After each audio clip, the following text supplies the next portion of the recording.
Question 6. First of all, we need to draw some Lewis structures, identify what shape they would be, and whether or not they'd be polar or nonpolar. So remember, we take a look at our periodic table for the number of valence electrons that each item contains. This one, boron has 3, fluorine has 7, and there are 3 of them. So we're looking for a total of 24, which will be our check at the end. Boron's going to go in the middle, and boron's one of our special ones. It's so small, it doesn't really deal with the octet rule. 6 are going to fit in it quite nicely. So we're going to put our fluorine around.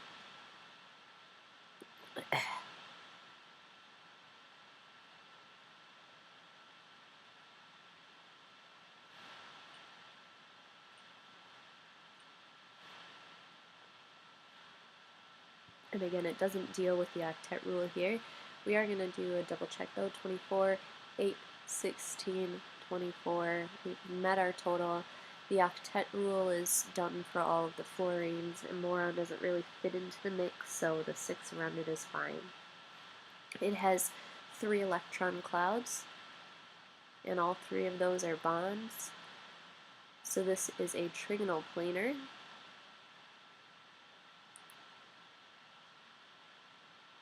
And the fact that they're going off in the 3 directions are going to cancel out those electronegativity differences. It is nonpolar.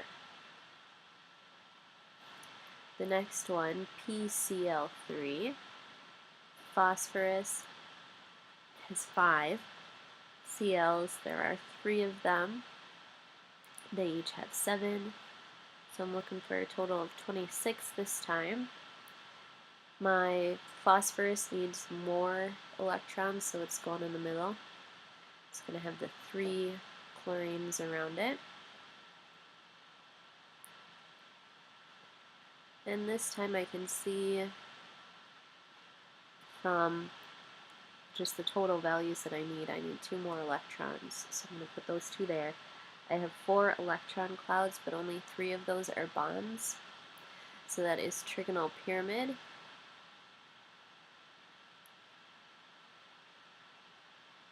And due to this unbonded pair here, it is polar. I'm going to do the same sort of thing with the next 2, 6A, number 2.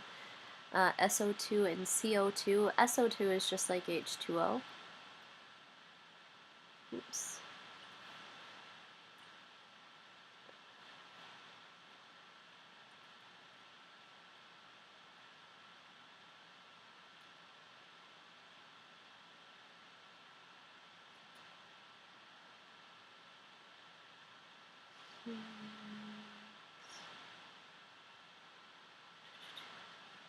Oops.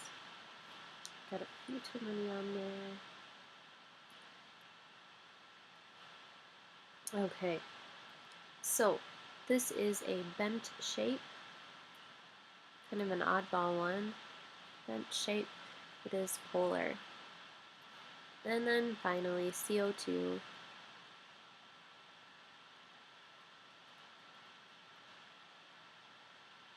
Oops.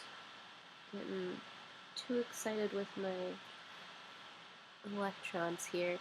This is linear with just the 2 electron clouds. It is nonpolar. Okay, part B. Describe the differences between the reactivity for Na and K.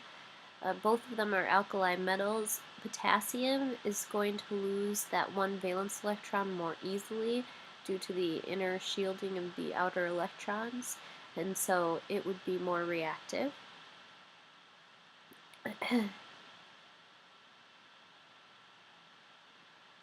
Part B2, sorry, B2, not C.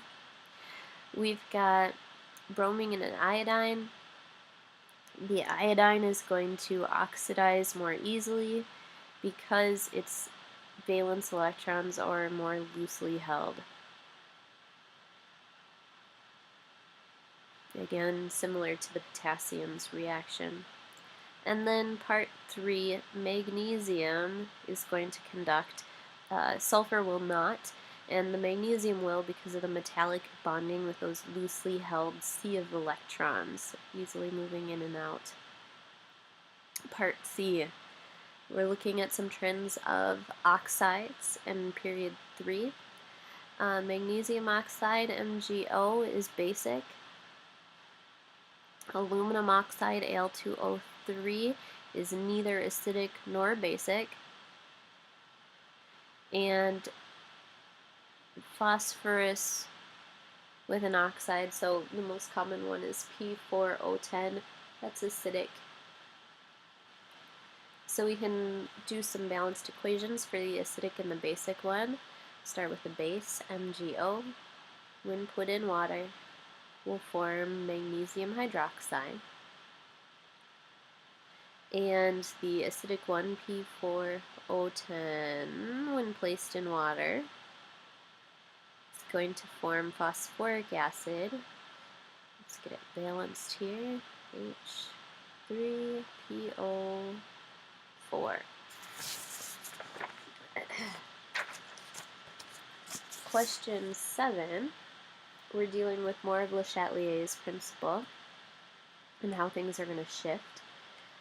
If we increase pressure in A part 1, I'm going to go to the left because I have 9 moles of gas on the left compared to 10 moles of gas on the right. So I'm going to have a shift to the left. Part 2, if I increase the temperature, I go to the endothermic side, which is the left side. Part 3, if I add a catalyst, the reaction rate increases, but that does not affect the equilibrium.